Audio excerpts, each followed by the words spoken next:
औज़ुबिल्लाहिमिनश्शैतानिर्रजीम बिस्मिल्लाहिर्रहमानिर्रहीम। मैं हूँ आपकी मेंटर रबिया रियाज। उम्मीद करती हूँ आप सब खैर आफियत से होंगे। तो चलते हैं अपनी वीडियो की तरफ। बेसिकली आज का हमारा लेक्चर है स्पैम स्कोर के बारे में। अपने इस वीडियो में जो पॉइंट्स हम कवर करेंगे वो है ये। सबसे पहले हम देखेंगे कि स्पैम स्कोर क्या होता है, क्या ये यूजफुल है या यूजलेस है, और जो पॉइंट्स कंसिडर करता है मोस्ट स्पैम स्कोर के बारे में उनको हम डिस्कस करेंगे। एंड देन हम देखेंगे कि स्पैम स्कोर का क्या रोल है गेस्ट पोस्टिंग में और गेस्ट ब्लॉगिंग में। अब सबसे पहले हम देखेंगे कि स्पैम स्कोर है क्या। स्पैम स्कोर कोई भी वेबसाइट जिसमें जिसको गूगल की तरफ से, गूगल के सर्च इंजन की तरफ से पैनलाइज्ड कर दिया गया है या फिर बैन कर दिया गया है। और ये स्पैम स्कोर जो है ये शो होता है परसेंटेज की फॉर्म में, नंबर्स की फॉर्म में। सो सेकंड पॉइंट की तरफ हम बढ़ते हैं कि ये यूजफुल है या यूजलेस है। तो अब हम बहुत बारीकी से इस पॉइंट को डिस्कस करेंगे कि ये हालांकि यूजफुल है या यूजलेस है। तो सबसे पहले हम देखते हैं कि अगर हम कोई भी न्यू वेबसाइट बनाते हैं या फिर हमें एसईओ आता है या नहीं आता, और अगर हम एक एक्सपायर्ड वेबसाइट खरीदते हैं और या फिर हमारी अपनी वेबसाइट है और हम वेबसाइट पे वर्किंग कर रहे हैं, ठीक है। तो इसमें हम देखेंगे कि जो हमारी वेबसाइट हम जिस पे वर्क कर रहे हैं, क्या वजह है कि वो डाउन जाती जा रही है, क्या वजह है कि उस पे स्पैम स्कोर आ रहा है। तो ये जो स्पैम स्कोर है ये एक प्लस पॉइंट है। ये हमें बताएगा कि हमारी वेबसाइट डाउन जा रही है या अप जा रही है। अगर तो हमारी वेबसाइट बहुत अच्छी है तो कोई भी स्पैम स्कोर नहीं होगा हमारी वेबसाइट पे। और अगर हमारी वेबसाइट बहुत ही नीचे डाउन जा रही है due to some reasons, next point में हम उनको डिस्कस करेंगे। तो ये पॉइंट्स का जानना हमारे लिए बहुत ज़रूरी है, इसलिए ये एक फ़ायदेमंद यूज़फुल है हमारे लिए। देन नेक्स्ट पॉइंट है जो कि बेसिकली मोस्ट कंसिडर करता है स्पैम स्कोर के बारे में।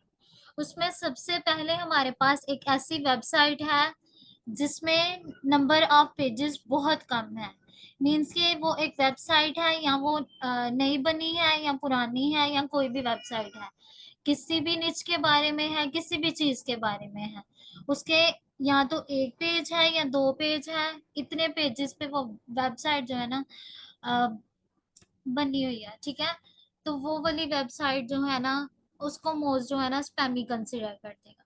And then is the next point is TLD. तो हमने टीएलडी को अपनी प्रीवियस लेक्चर में देखा था, टॉप लेवल डोमेन, ठीक है। इसका मैं आपको डिस्क्रिप्शन में लिंक अटैच कर दूंगी, ठीक है।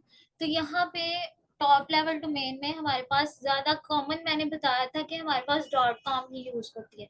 तो अगर कोई भी डोमेन जिसके लास्ट में लगा हुआ है डॉट, डाउनलोड, स्ट्रीम, विन या फिर डॉट बिज, तो ये एसोसिएट करती हैं स्पैमी साइट्स। तो इनको मोस्ट जो है स्पैमी वेबसाइट्स कंसिडर करता है। तो देन हम लोगों ने थर्ड पॉइंट है हमारे पास डोमेन नेम लेंथ। अब हम लोगों ने यही कहा था कि जो हम डोमेन का नाम रखेंगे वो हम ऐसे ही नहीं रख देंगे कि हमने डोमेन का नाम रख लिया। बहुत सोचने के बाद, बहुत ज्यादा पॉइंट्स को कंसिडर करने के बाद, बहुत ज्यादा देखने के बाद कि हमें कैसी वेबसाइट चाहिए, तो हम बेसिकली उन पॉइंट्स को सोचते हुए, उन पॉइंट्स पे वर्क करते हुए देन हम अपने डोमेन का नाम रखेंगे। और डोमेन में डोमेन की लेंथ जो है ना 8 कैरेक्टर्स बेसिकली इतनी होनी चाहिए, ना ही वो बहुत शॉर्ट हो और ना ही बहुत लेंथी हो। बहुत अच्छा सा नेम होना चाहिए जो कि हमारी वेबसाइट को शो करे कि वो किस चीज़ के बारे में, ठीक है। And then is the next point domain name contain numerals. तो सबसे पहले कोई भी वेबसाइट जिसके नेम में न्यूमेरिकल्स मींस के 1 2 3 ऐसे डिजिट्स यूज हो रहे हैं, उसको वेबसाइट मोस्ट बार जो है स्पैमी वेबसाइट कंसिडर करता है और उस पर स्पैम स्कोर बहुत जल्दी इंक्रीज होना स्टार्ट हो जाता है। And then is the length of meta description. अब हमारे पास जो लेंथ है मेटा डिस्क्रिप्शन की, वो कुछ इस तरह से होनी चाहिए कि कोई भी वेब, अब हम देख लें कि कोई भी ब्लॉग लिखते हैं तो उसमें या फिर कोई भी चीज़ सर्च करते हैं, जैसे हम लगा लें कोई स्टूडेंट है, वो केमिस्ट्री फिजिक्स के बारे में कोई भी या किसी भी चीज़ के बारे में क्वायरी करता है गूगल सर्च पे जाके, तो वहां पे एक मेन टाइटल जो आपको हेडिंग शो हो रही होती है उसको मेटा टाइटल कहते हैं। उसके बाद कुछ लाइंस होती हैं जो कि नॉर्मली शो हो रही होती हैं, उसमें बेसिकली उन्होंने बताया होता है कि ये पूरा टाइटल जो लिखा हुआ है ये ब्लॉग है, ये किस चीज को शो कर रहा है, तो उसे कहते हैं मेटा डिस्क्रिप्शन। अब मेटा डिस्क्रिप्शन की लेंथ इतनी होनी चाहिए 150 से 150 तक जानी चाहिए, 140 से स्टार्ट करें, यानी 150 से अबव नहीं होने चाहिए मेटा डिस्क्रिप्शन की। इसके बाद यूआरएल की लेंथ पे बात करते हैं। तो यूआरएल की लेंथ आप कुछ इस तरह से मैनेज करें कि उसमें ना तो हमारे पास दिए ए मीन्स के कोई भी यूजलेस वर्ड इसमें ना यूज हो, सिर्फ वो वर्ड्स यूज हों जो कि हमारे यूज के हैं, ठीक है। और इसके बाद यूज वर्ड वो वाले होने चाहिए जो कि हमारे यूज के हैं, बहुत अच्छे हैं, आउटस्टैंडिंग है। मीन्स के कोई भी अगर क्वायरी करता है आपके टॉपिक के बारे में, तो आपका यूआरएल इतना अच्छा होना चाहिए कि वो टॉप 10 पेजेस पे शो हो, टॉप 10 रिजल्ट्स पे शो हो गूगल पे। And then uses high CPC anchor text. तो इसमें देखें कि यूज हाई सीपीसी, सीपीसी का मतलब होता है कॉस्ट पर क्लिक। अब कुछ वेबसाइट्स होती हैं जो कि मोनेटाइज हो गई होती हैं, ठीक है, तो उन पे अगर कोई भी ब्लॉग पढ़ता है या फिर कुछ भी करता है तो उसको कॉस्ट पर क्लिक में बेसिकली उतने कॉस्ट मिल जाती है, ठीक है। तो यहाँ पे देखेंगे अगर बहुत अच्छे कीवर्ड्स हों, मीन्स के जिनका सीपीसी स्कोर बहुत ज़्यादा है, सीपीसी बहुत ही ज़्यादा है, तो इस तरह के एंकर टेक्स्ट उन्होंने यूज़ किए हुए हैं अपनी वेबसाइट में, और थोड़े नहीं बहुत ज़्यादा यूज़ कर दिए हुए हैं इस तरह से कि वो स्टफिंग कर दिया, तो वो भी एक तरह से स्पैमी वेबसाइट हो जाएगी, और मोस्ट उस पर स्पैम स्कोर शो करना स्टार्ट करते हैं। एंड देन हम बात करते हैं एक्सटर्नल लिंक्स पे।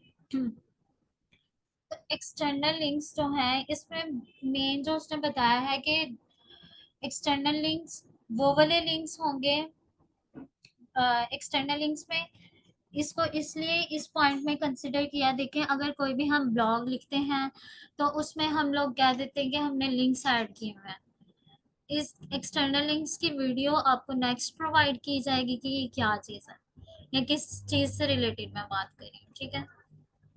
तो एक्सटर्नल लिंक्स या तो वो एक पैनलाइज्ड वेबसाइट से आपने अपने आर्टिकल में एम्बेड कर दिए, इंसर्ट कर दिए, या फिर वो वेबसाइट उसका स्पैम स्कोर बहुत ज़्यादा था, या फिर वो पैनलाइज थी या बैंड थी। तो इस तरह की वेबसाइट्स जो हैं इनसे हमने बचना है, ये एक बहुत इंपॉर्टेंट पॉइंट है।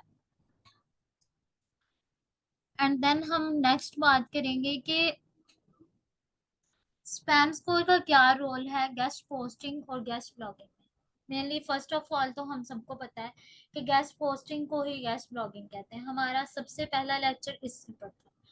अब सबसे पहले देखें कि एक तो होती है वेबसाइट ए, एक होती है वेबसाइट बी, एंड मिड में हम लोग होते हैं थर्ड पर्सन, हमने एज अ थर्ड पर्सन ही वर्क करना है गेस्ट ब्लॉगिंग। अब जब वेबसाइट ए होगी, या तो ये न्यू वेबसाइट होगी या फिर ये अभी मीन्स के बहुत अच्छी माइनर सी एक वेबसाइट है। वेबसाइट बी जो है ना, ये एक बहुत ही अच्छी वेबसाइट है जिसपे कोई स्पैम स्कोर नहीं है, बहुत अच्छी ट्रैफिक है, मिलियंस में बैकलिंक्स हैं। तो यहाँ पे ये जो देखें कि हमने इस वेबसाइट का जो है ना, वेबसाइट बी, इसको हमने हंट करना है, ये हमें ऐसे नहीं मिलेगी। तो इसको जब हम हंट करेंगे तो ये इस तरह से, ये फाइल देखें, इस पे यहाँ पे मैंने लिखा हुआ है स्पैम स्कोर, ये सारा कुछ। यहाँ पे कुछ वेबसाइट्स ऐसी शो होंगी आपके पास जिनका स्पैम स्कोर 20 में आ रहा है, जिनका है ही नहीं, जिनका बहुत ज्यादा है, ठीक है। इसी तरह से हम जो भी वेबसाइट्स चूज करेंगे, हम फिर इनको ऑफर करेंगे,